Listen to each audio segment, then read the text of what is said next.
Pak Bukhari bertanya, saya banyak mengikuti pengajian. Ada di antara ustadz mengatakan bahwa masuk surga itu merupakan suatu ketetapan Allah, bukan amal ibadah yang memasukkan kita surga. Bagaimana pemahaman seperti ini? Kalau begitu saya tak payah lagi. Saya beribadah. Saya mengharap rahmat Allah sudah cukup saya untuk masuk surga. Wah, bagus ini Pak Bukhari. Memang saya pendapat mengatakan yang masuk surga itu memang dari Allah Subhanahu wa Ta'ala. Namun kita mesti tahu, jangan kita sampai salah paham maksud yang dikatakan Allah tersebut. Saya ingin bertanya kepada Pak Bukhari, kalau Pak Bukhari sekarang sedang haus, apa yang harus dilakukan oleh Pak Bukhari? Tentu Pak Bukhari itu minum sehingga haus hilang. Nah, timbul pertanyaan saya kepada Pak Bukhari, siapa yang menghilang haus tersebut? Allah atau air? Tentu jawabnya Allah. Jadi air sebagaimana fungsinya? Fungsi air itu hanya sebagai alat. Allah juga yang memerintah kita. Kalau kita haus, kita minum.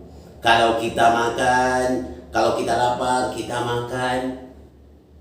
Kalau kita mencari mau mencari rezeki, kita bekerja dan berusaha, itu Allah yang memerintah kita demikian. Sudah ada dalam fitrah kita semuanya.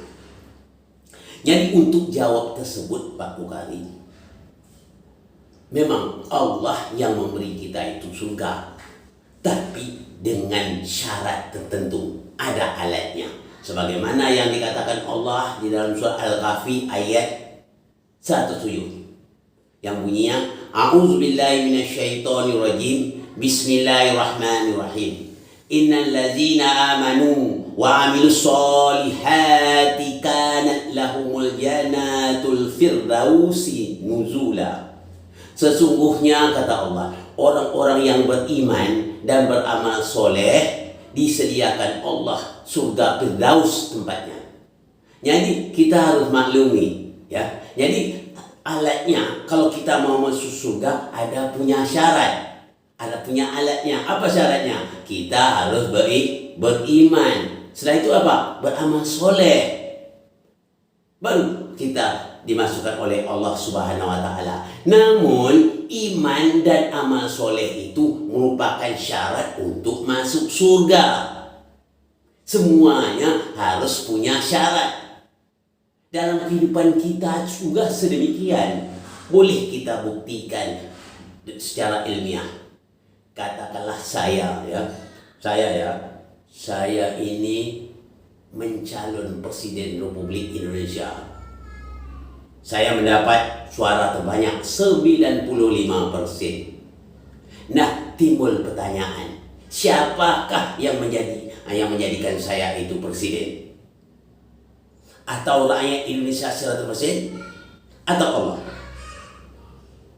Sebenarnya pada hakikatnya yang menjadikan saya presiden itu Allah Subhanahu wa Ta'ala. Kalau Allah tidak akan izinkan, saya tidak akan bisa jadi presiden. Contoh, suara 95% untuk saya.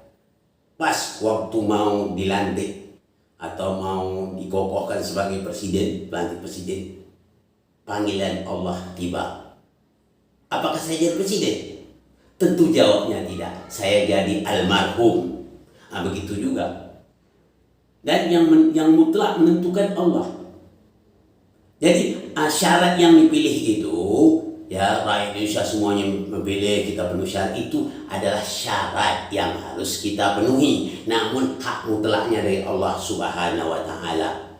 Apapun saja, ya itu sama juga. Kita penuhi syarat. Kalau orang-orang Allah tak izinkan, tertutup hati orang itu untuk memilih saya.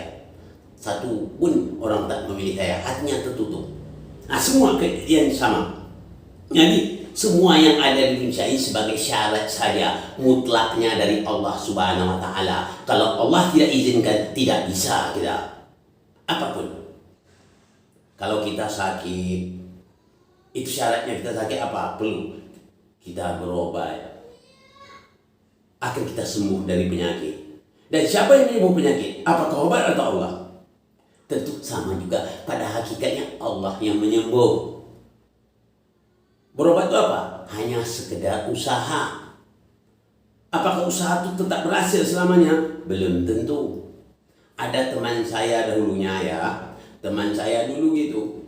Dia sakit.